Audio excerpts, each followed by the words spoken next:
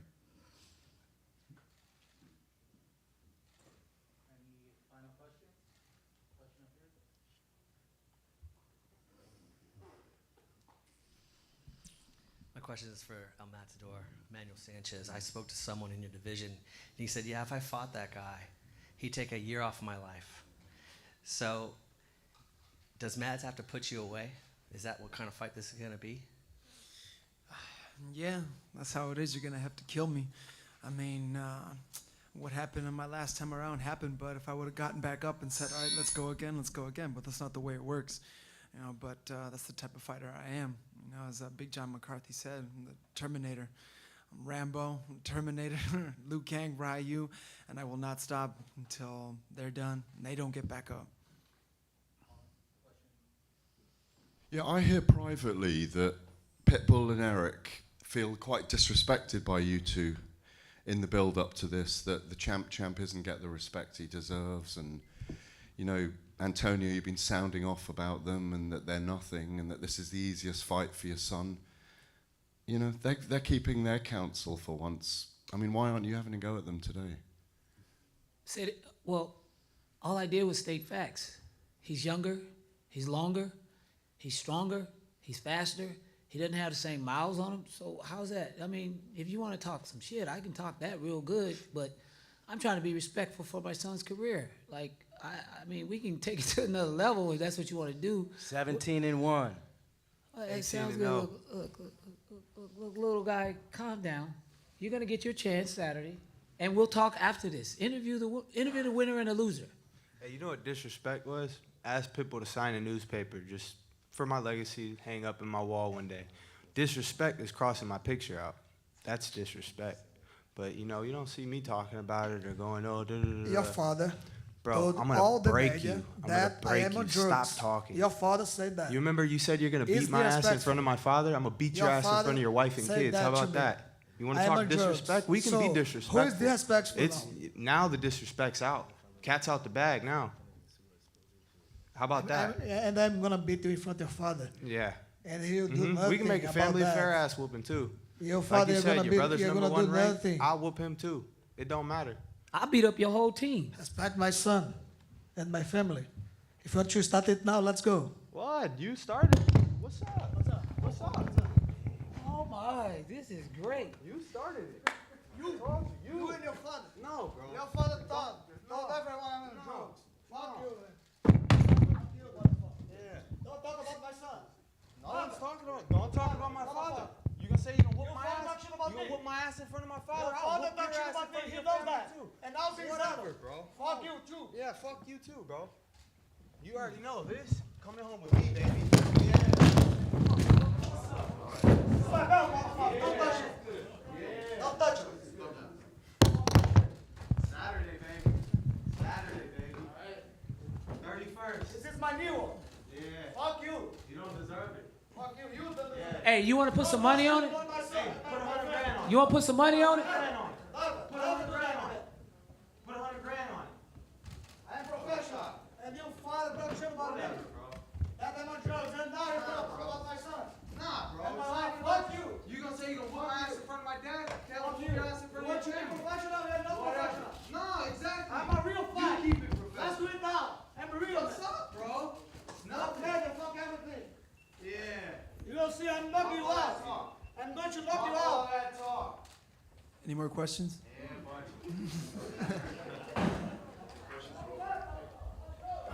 I'm not used to this violence. Once again, pointing out facts. They can't handle the facts. All right, I think we'll wrap it up with that. Good job. Thank you.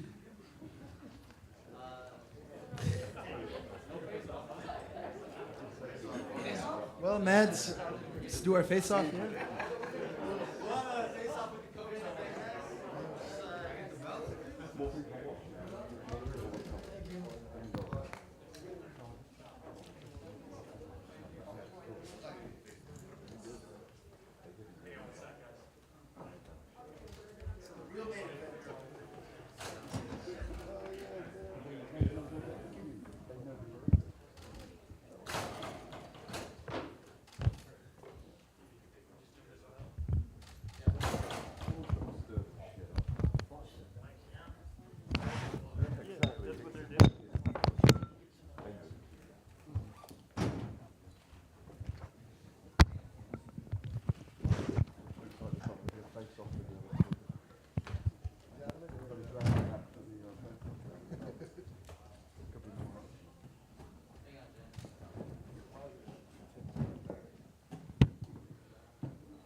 That's how you do it.